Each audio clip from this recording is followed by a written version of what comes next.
మంచిర్యాల జిల్లా చెన్నూరు పట్టణంలో నిలిచిపోయిన రోడ్డు విస్తరణ పనులు ప్రజా సమస్యలపై బీజేపీ నాయకులు ప్రజావాణిలో వినతి పత్రం అందజేశారు. అంబేద్కర్ చౌక్ నుండి రావిచెట్టు వరకు అర్ధాంతరంగా ఆగిపోయిన రోడ్డు విస్తరణ పనులను వెంటనే ప్రారంభించాలని బీజేపీ జిల్లా అధ్యక్షుడు వెంకటేశ్వర్ గౌడ్ డిమాండ్ చేశారు. ఎన్టీఆర్ జిల్లా జగ్గయ్యపేటలో ఇనాం సర్వీస్ భూ బాధితులు రోడ్డెక్కారు.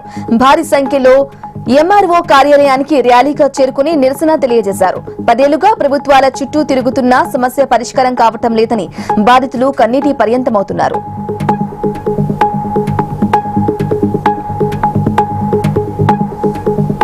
జగిత్యాల జిల్లా వ్యాప్తంగా నాగపంచమి వేడుకలు ఘనంగా జరిగాయి.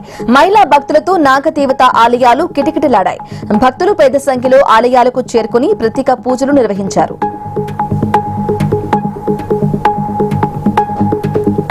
విజయవాడలోని కలక లాడ్జిలో యువకుడి హత్య కలకలం రేపింది. సత్యనారాయణపురం పోలీస్ స్టేషన్ పరిధిలోని పూర్ణానందపేట నరేష్ శవమై తేలాడు. 4 వ్యక్తులు రూమ్ లో మద్యం సేవించినట్లుగా పోలీసులు అనుమానిస్తున్నారు. సీసీ ఫుటేజ్ ఆధారంగా పోలీసులు నిందితులను గుర్తించే పనిలో పడ్డారు. కూటమి అధికారంలోకి వచ్చి 2 ఏళ్లు పూర్తయిన సందర్భంగా పెద్దాపురం ఎమ్మెల్యే నిమ్మకాయల చినరాజప్ప ఇంటింటికి తెలుగుదేశం కార్యక్రమం నిర్వహించారు. వాటిలో సమస్యల గురించి ప్రజలను అడిగి తెలుసుకున్నారు. నియోజకవర్గంలో చేపట్టనున్న అభివృద్ధి పనులను ప్రజలకు వివరించారు.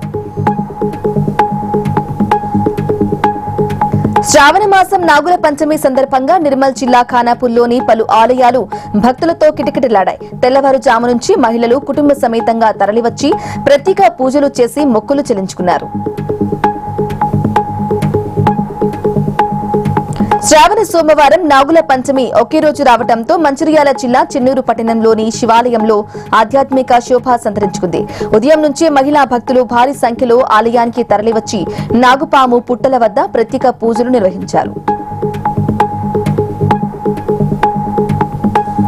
సిరిసిల్ల పట్టణంలోని పాత బస్టాండ్ వద్ద దారుణ ఘటన చోటు చేసుకుంది. మద్యమత్తులో ఉన్న భర్త తన భార్యపై కత్తితో దాడి చేశాడు. గాయాల పాలైన మహిళను వెంటనే స్థానికులు ఆసుపత్రికి తరలించారు. ఆసుపత్రిలో సైతం ఆ తాగుబోతు భర్త భార్యకు వైద్యం చేయనీయకుండా నానా హంగామా సృష్టించాడు.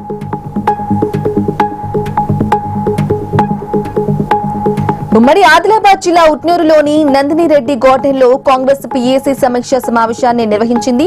పార్టీలో నెలకొన్న వర్గ పోరుతో పాటు ఇతర అంశాలపై ఏఐసీసీ కార్యదర్శి సచిన్ సావంత్, మంత్రి జూపల్లి కృష్ణారావు ఆధ్వర్యంలో చర్చ జరిగింది.